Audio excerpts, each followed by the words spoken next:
하나님 말씀 사도행전 7장 51절에서 60절을 보겠습니다.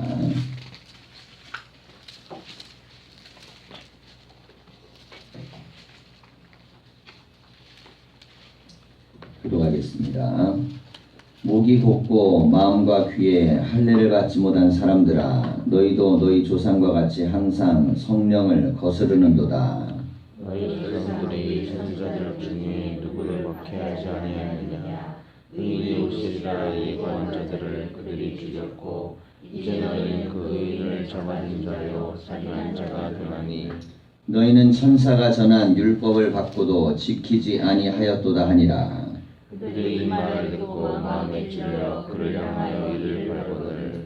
스데반이 성령 충만하여 하늘을 우러러 주목하여 하나님의 영광과 및 예수께서 하나님 우편에 서신 것을 보고 말하되 보라, 하늘이 열리고 인자가 하나님 우편에 서신 것을 보노라 하는데, 그들이 큰 소리를 지르며 귀를 막고 일제히 그에게 달려들어 성 밖으로 내치고 돌로 실세 증인이 옷을 벗어 사울이라는 청년의 발 앞에 두느라. 그들이 돌로 스데반을 치니 스데반이 부르짖어 이르되 주 예수여 내 영혼을 받으시옵소서 하고 무릎을 꿇고 크게 불러 이르되 주여 이 죄를 그들에게 돌리지 마옵소서. 이 말을 하고 자느라. 아멘. 인사하겠습니다. 말씀 안에 복된 하루가 되십시오. 예, 오늘 본문 말씀은 우리가 7장 전체를 좀 읽어야 되는데요. 이 스데반의 설교 내용이 구약 성경에 대한 좀 요약으로 되어 있습니다. 그래서 이 내용은 개별적으로 읽으시기를 바라고요. 이 복음에 대한 이야기를 전하는 이 스데반에게 핍박이 이제 몰려오고, 핍박이 몰려왔을 때 그가 성경으로 조목조목 그 신앙에 대한 이야기를 좀 해나가다가 마지막 대목에서 예수 그리스도를 핍박하는 이 죄는 마치 유대인들이 그 이전에 선지자들을 핍박하는 것과 똑같은 형태의 죄다. 자, 이렇게 이야기를 했습니다. 자, 그러면 이제 51절 오늘 본문부터 보면요. 목이 곧고 마음과 귀에 할례를 받지 못한 사람들아 그랬어요. 자, 이 목이 곧다, 이건 이제 교만한 거거든요. 이게 성경에서 이제 목이 곧다 그러면 하나님 앞에 겸손하지 못한 영적 상태를 얘기합니다. 자, 이 상태의 모습이라고 상대방들을 이야기하는데, 지금 자기들 눈앞에 있는 사람들은 모두가 다 신앙에 대한 열심이 있다고 생각하는 사람들입니다. 자, 그런데 이 사람들 앞에 너는 하나님 앞에 목이 곧다. 자, 이렇게 이제 이야기를 하면서 마음과 귀에 할례를 받지 못했다 그랬습니다. 자, 마음과 귀에 할례 받다. 이 할례라는 의식은 몸에 행하는 것이기 때문에 그 몸에 이제 태어나서 8일 만에 행하는 할례는 전통적으로 하나님과 유대인만이 갖고 있는 굉장히 중요한 믿음에 대한 징표입니다. 하나님을 믿어야만 또 믿으면 당연히 해야만 하는 이제 할례 징표는 그들에게는 구원의 확신이었어요. 자, 이것은 이제 어려서부터 그 이스라엘 백성들이 여호와만 섬기도록 그렇게 만들기 위해서 하나님이 행하게 만든 징표입니다. 자, 그런데 이제 스데반은 무엇이라고 얘기하냐면 할례는 마음과 귀에 행해야지 정상이다. 이거는 아무리 몸에 의식적으로 너희들이 했어도 그래도 진정으로 믿음으로 하나님의 말씀을 받아들이지 않으면 소용이 없다라는 뜻입니다. 자, 이게 이제 굉장히 성경에 대한 새로운 해석이에요. 스데반이 지금 이렇게 이야기하는 내용은 이 성경적 근거를 갖고 있는 것이 아니고 그것은 해석적 근거를 갖고 있는 겁니다.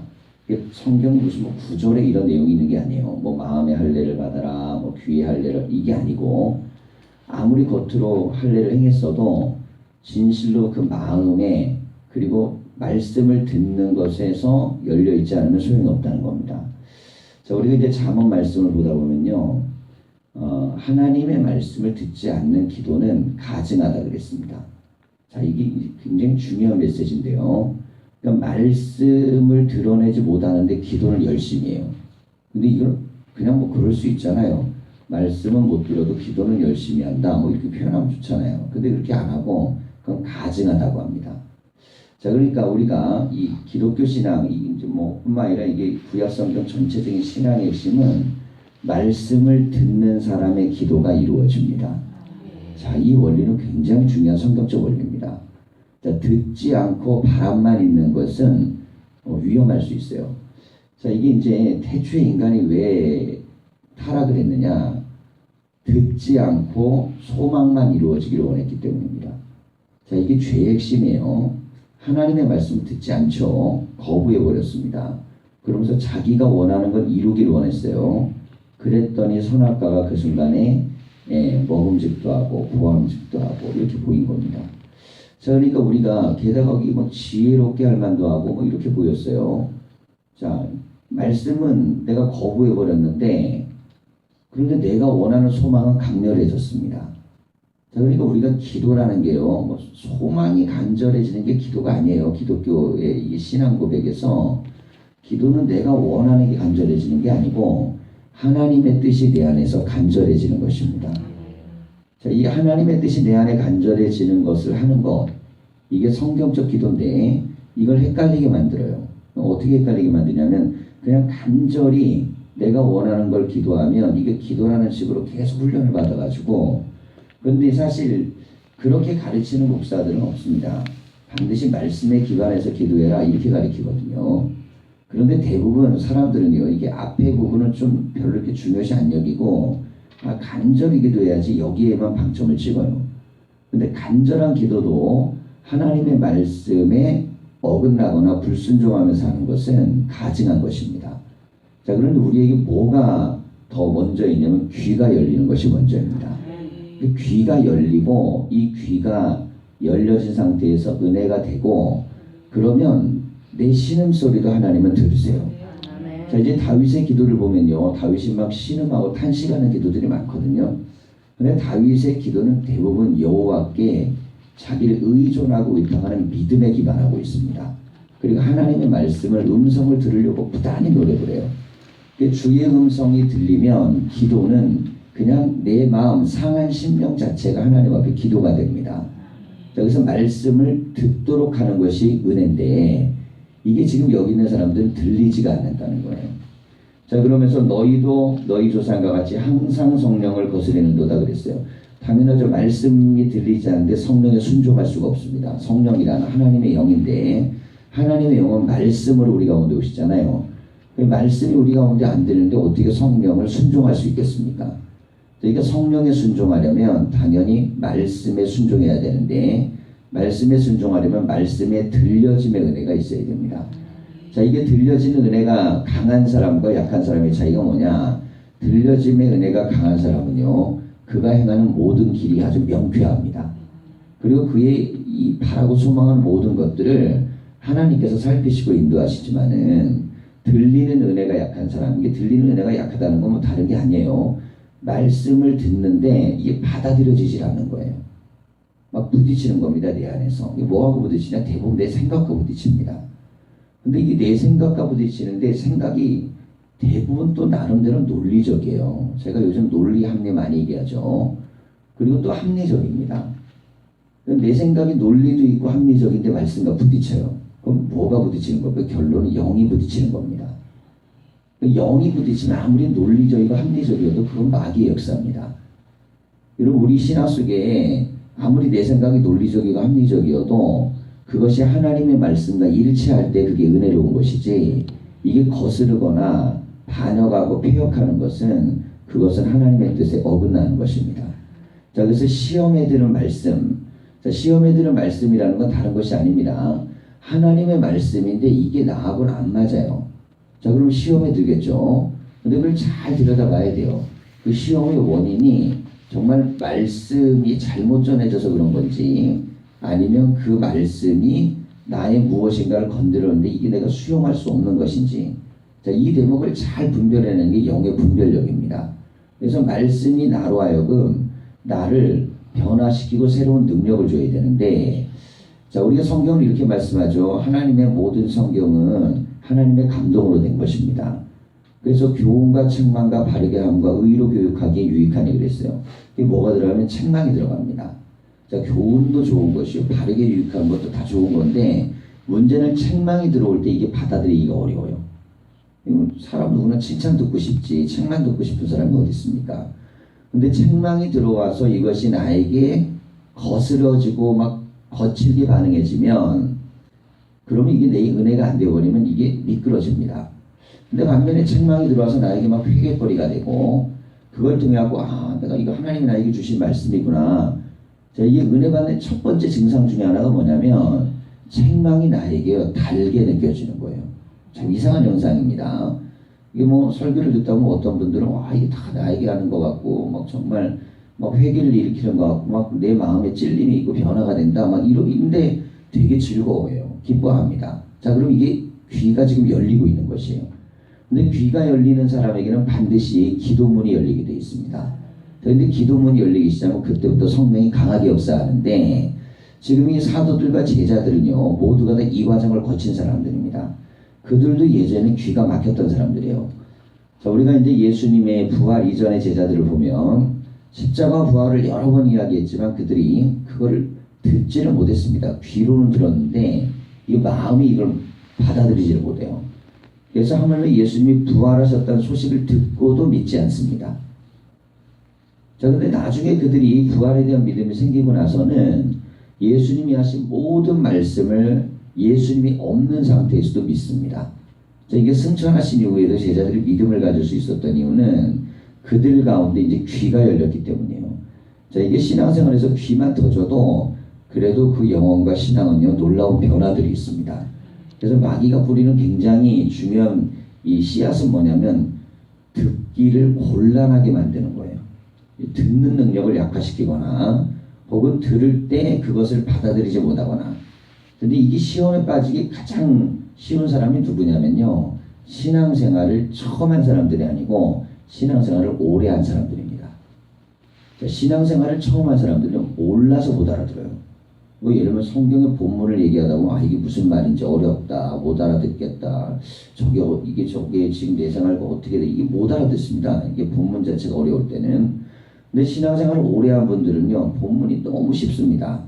너무나 많이 듣고 익숙하니까. 그런데 들리진 않아요. 자, 지금 여기 유대인들의 문제는 뭐냐면 이들이 이방인이 아니죠. 나중에 이 스데반하고 빌립하고의 차이를 보십시오. 스데반은 지금 신앙생활을 오래 한 사람들에게 설교를 했는데 돌 맞아 죽습니다. 그런데 반면에 빌립은 이제 뭐 믿음을 좀 갖고 싶어하고 신앙이 뭔지를 알기를 원한 에디오피아 내시가 이사야서의 본문을 읽고 있는데 뭐 성경 해석도 못하고 뜻도 몰라가지고 괴로워하는데 이걸 풀어줬더니 그가 막 은혜를 받고 세례를 받아요. 자, 이 대목이 굉장한 대비입니다.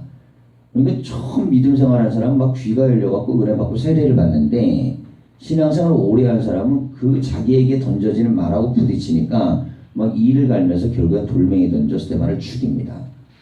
자, 우리의 신앙이라는 걸 우리가 잘 들여다봐야 돼요. 신앙의 연수는 자랑할 것이 없습니다. 연수의 자랑이 아니고 신앙의 깊이가 자랑이 돼야 돼요. 자, 그럼 어떤 깊이냐? 듣는 깊이가 있어야 됩니다. 들려지는 깊이라는 건 너무너무 중요해요. 왜냐하면 설교는요 너무너무 많습니다. 설교도 많고요, 뭐 성경 공부 교재도 많고요, 뭐 신앙 서적도 많고 어마어마하게 많아요. 근데 중요한 건 그런 설교나 성경 뭐 교재나 이게 아니고 그걸 통해서 내가 얼마나 들리냐가 문제입니다. 나에게. 자, 들리냐의 문제는요 이게 뭐 끄떡끄떡 동의하는 거는 누구나 다 하죠. 야, 그 목사님 정말 설교 대단해. 야, 그 책 정말 감동 있어. 야, 그거 참 놀라워. 근데 문제는 뭐냐면 그게 나에게 어떤 표적과 기사와 능력과 역사로 나타나느냐입니다. 자, 이게 가능할 때에만 그게 믿음이에요. 우리가 착각하기 쉬운 게 뭐냐면 이게 사람이요 이게 백화점을 크게 지어놓고요 그리고 사람들이 그 안에 들어가서 물건을 사고 팔게 하죠. 근데 1층에 들어가면요 굉장히 비싼 물건을 놓고 2층 3층 같은 데 올라가다 보면 뭐 이렇게 좀 저가 물건을 좀 놓습니다. 그리고 나서 사람들이 좀 많이 몰릴 수 있는 것들도 함께 넣어요. 자, 그렇게 하는 굉장히 중요한 이 마케팅의 전략이 있는데 이게 뭐냐면 사람들이 많이 있어야 그래야만 시장이라는 것은요 강하게 이 욕구를 갖게 됩니다. 그러니까 많은 사람이 있는 게 좋아요. 근데 비싼 물건만 있으면 사람들이 못 들어오겠죠. 그러니까 반드시 싼 물건들도 좀 껴놓습니다. 근데 결국에는 목적이 뭐냐면 비싼 걸 좀 팔려고 하는 것이죠. 근데 사람들은 이게 백화점에 갈 때요, 싼 것만 사갖고 나오는 사람들도 있습니다. 이 백화점이라는 게 기본적으로 비싼 걸 팔기 위해 세워진 상점이에요. 그런데 사람들의 심리에서는 거기 가서 더 가장 싼 걸 사오고 싶은 사람들이 있어요. 자, 이게 서로 이게 욕구가 부딪히는 것인데, 자, 이제 제가 왜 이 말씀을 드리냐면, 신앙이라는 것을 그렇게 하는 경우들이 많습니다. 하나님의 교회에서 말씀에서는 모든 성도들이 하나님의 말씀에 충만하고 최고가 되게 하기 위해서 신앙을 가르칩니다. 그런데 교인들의 입장에서는 좀 다를 수 있습니다. 그냥 내가 어떤 설교를 들었고, 어떤 성경 공부를 했고, 어떤 과정을 거쳤고, 어떤 내가 이 시스템 안에서 생활을 하고, 자, 이것으로서 나를 보장받고 싶은 거예요. 뭐 사람들끼리 그런 거죠. 아유, 나 오늘 어디 백화점에 갔다 왔어. 백화점에서 5,000원짜리 샀든 500만 원짜리 샀든 뭐 그게 그렇게 중요한 건 아니잖아요. 갔다 왔다 그러면 되니까. 좀 묻어가는 거죠. 자, 이 묻어감의 신앙이라는 게 얼마나 무서운지 모릅니다. 그러면서 한국교회가요, 90년대부터 정체가 되기 시작했어요. 한국교회 안에 지금 일어나고 있는 어마어마한 무서운 증세, 묻어감의 증세입니다. 이 묻어가는 거예요. 큰 것 속에 묻어가고, 좀 뭐 대단한 것 속에 묻어가고, 뭐 이렇게 무슨 과정한다고 그러면 거기 묻어가고, 근데 정작 그들에게는 말씀의 능력이 나타나질 않아요. 여러분, 이것이 우리가 가져야 될 이게 문제의식이고, 그리고 우리가 이 기도를 통해서 반드시 해결해야 될 굉장히 중요한 과제입니다. 그래서 우리는요, 주변의 사람들을 보지 마시고 성경에 나타난 사람들을 보셔야 돼요. 성경에 믿음 있는 사람들에게는 어떤 증표가 나타나는가. 여러분, 성령은 그때만 강하게 역사하고 지금은 뭐 약하게 힘 빠진 노인네가 아닙니다.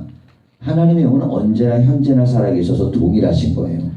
자, 그렇다면 우리에게도 나타나는 것들은 동일하게 나타나야 돼요. 자, 그러니 우리가 이 새벽을 여는 분들, 새벽을 우리가 몇십 일을 해나가면서 지금 시작을 하고 가잖아요. 새벽을 깨우는 이들에게 하나님의 말씀과 기도에 대한 능력이 나타나지 않으면 못 깨우는 사람들에게 뭐가 나타나겠어요? 결국엔 교회는 어떤 힘으로 가는 것이냐면 새벽에 제단을 깨우는 사람들의 믿음의 분량대로 가는 것입니다.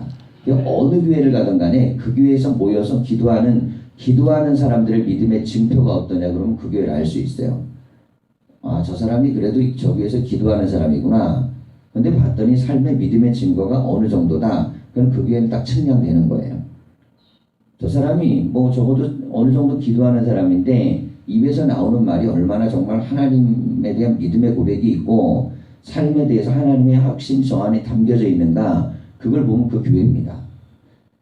근데 어떤 교회는 가면요, 정말 뭐 이렇게 신앙생활에 있어서 뭐 열심히 하는 것 같지도 않아요. 그런데도 입에서 나오는 말에 보면 권세가 있어요. 그럼 느끼는 거야. 야, 저기는 정말 기도도 능력도 은혜도 많은 교회구나. 여러분, 우리가요, 신앙이라는 건 공동체가 하는 것이지 개인이 하는 게 절대 아닙니다. 그래서 그 교회의 수준이고 그 교인인 것이에요. 교회 수준이 있어야 교인도 수준이 올라갑니다. 그런데 어떤 수준이 올라가야 되냐면 말씀의 귀가 열리는 은혜가 있으셔야 돼요. 자, 이 귀가 열려야만 영적 수준이 올라가고 그렇지 않으면 소용이 없습니다.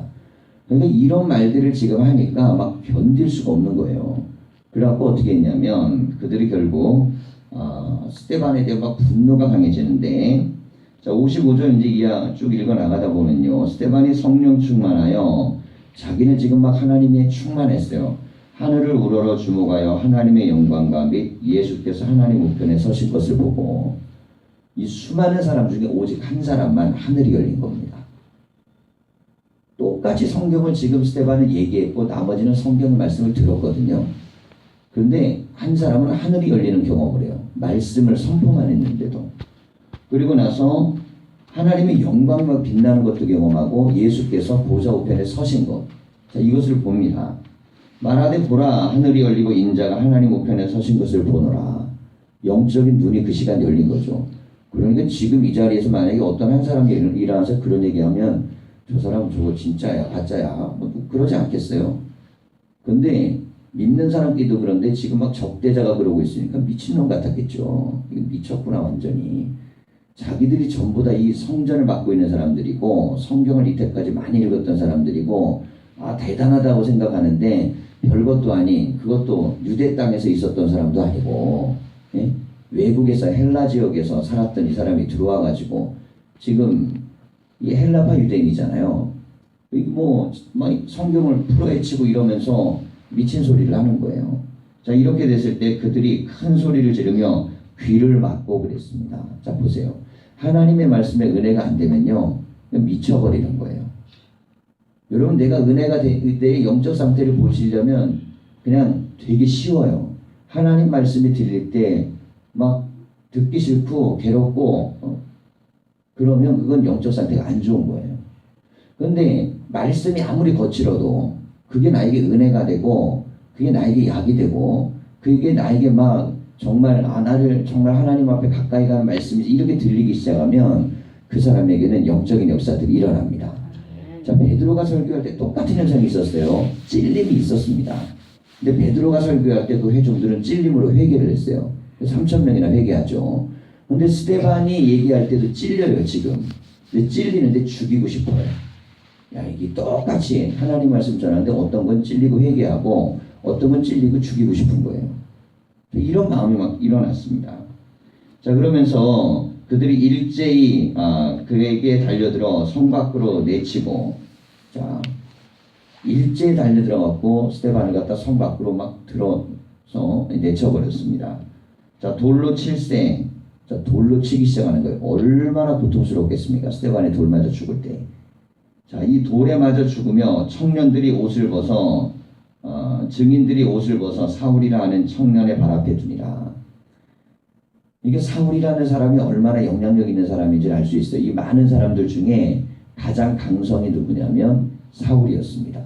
이 사울 앞에다가 사람들이 그 옷을 두었어요. 그들이 돌로 스데반을 치니 스데반이 부르짖어 이르되 주 예수여 내 영혼을 받으시옵소서 하고 했습니다. 자, 이게 놀라운 일이죠. 돌 맞아 죽으면서도 이게 자기의 영혼을 받아달라고 기도를 해요. 무릎을 꿇고 크게 불러 이르되 주여 이 죄를 그들에게 돌리지 마옵소서 이 말을 하고 자니라 그랬습니다. 자, 이 60절은요 굉장히 중요한 구절입니다. 바울이 어떻게 그가 예수를 핍박하고 예수 믿는 자를 옥에 가두고 그리고 고문하고 그렇게 했던 사람인데 아주 극악무도한 인간이었는데 그가 어떻게 예수를 믿게 되었는가. 그건 바로 이 스데반의 마지막 기도입니다. 이들에게 이 죄를 돌리지 말아달라는 이 기도. 여러분 이게 쉽겠습니까? 네. 정말 내가 미운 사람은요 천벌받았으면 좋겠는 게 인간 마음인 것인데 그런데 이건 미운 정도가 아니잖아요. 나를 돌로 쳐 죽이는 인간인데 이들에게 죄를 돌리지 말라는 것입니다. 자, 그러니 예수님이 어떻게 보좌에 앉아 계실 수가 있겠어요? 이 스데반의 모습을 보면서 어떻게 그 자리에 앉아 계실 수 있겠습니까? 그러니까 예수님은 일어서실 수밖에 없는 거예요. 그러면서 두 가지 마음이겠죠.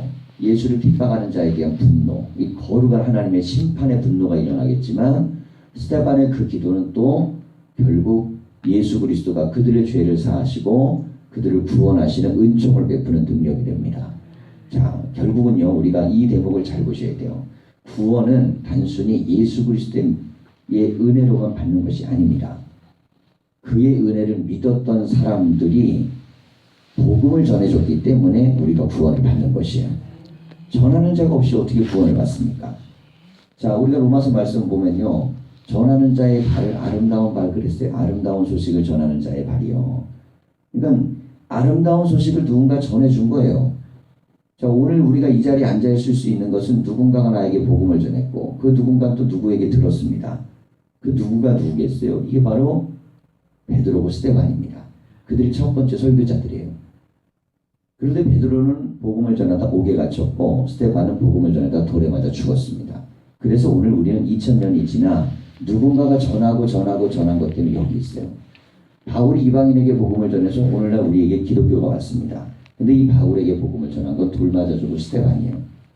시간 우리가 길게 나서 그렇죠. 사실은 그 복음은 지금 우리 앞에 있는 것입니다. 스데반이 복음 전하다 죽었기 때문에 내가 지금 이 자리에 앉아 하나님 앞에 기도할 수 있는 사람이 된 것이에요.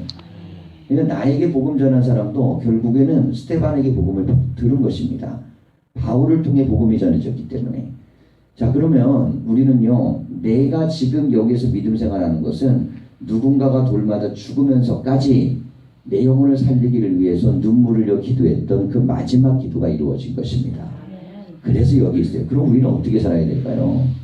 여러분, 우리가요 돌마다 죽을 만큼의 현실 속에 복음을 못 전해도 멀쩡한 상황에서도 복음을 못 전한다는 건 그건 죄죠. 나까지는 복음이 왔어요. 돌마다 죽을 사람의 복음이 나에게 왔습니다. 그러면 그 복음이 나를 통해서 누군가에게 가야 되는 것이에요. 그래서 그 영혼을 살리는 은혜가 그들에게 미쳐야 되는 것입니다. 자, 성경이 우리에게 주시는 말씀의 은혜가 무엇입니까? 나까지로 복음이 끝난다면 그 얼마나 불행해요. 스데반은 여기서 돌마다 죽을 이유가 하나도 없어요. 그냥 뭐라 그러면 아유 죄송하다고 그냥 내 신앙이나 잘 유지하겠다고 그렇게 얘기했으면 이 사람이 이렇게 이 젊은 나이에 비참하게 사람이 돌에 맞아 죽는 이 참혹한 고통을 당했겠습니까? 우리가 지금 그렇게 잘하는 거 남들 그렇게 배려하고 어떨 땐 용기도 없고 또 신앙에 있어서는 전도와 신앙에 대한 믿음과 확신에 대해서 내 스스로가 믿어내지 못하고 그래서 못하는 그것을 어떤 한 사람은 생명을 걸고 전하다가 결국에는 이렇게 비참하게 죽임을 당했습니다. 그래서 구원은 예수 그리스도의 은혜와 함께 바로 복음을 전한 사람들의 은혜가 있는 것입니다. 그래서 나에게 복음을 전한 분들에게 감사해야 돼요. 그리고 이 감사에 대한 은혜는 성경 안에 있는 이들에게도 미쳐져야 됩니다. 그리고 마지막 결론은 이렇게 가야죠. 우리도 바로 이 복음을 전하는 사람이 되게 해주십시오. 바울은 늘 이렇게 기도를 부탁해요. 내가 담대히 복음을 전할 수 있도록 나를 위하여 기도하라. 우리에게 주어져야 될 오늘의 기도의 제목입니다. 하나님, 누군가가 죽어서 내가 지금 살았으니 나도 그리스도와 교회를 전하고 믿음을 증거하는 삶을 살 수 있는 은혜를 주십시오. 이 은혜가요, 은혜 중에 가장 위대한 은혜입니다. 이것이 또 가장 성경다운 믿음입니다. 이 믿음의 역사가 이 새벽에 다 있으시기를 간절히 축원합니다. 기도하겠습니다.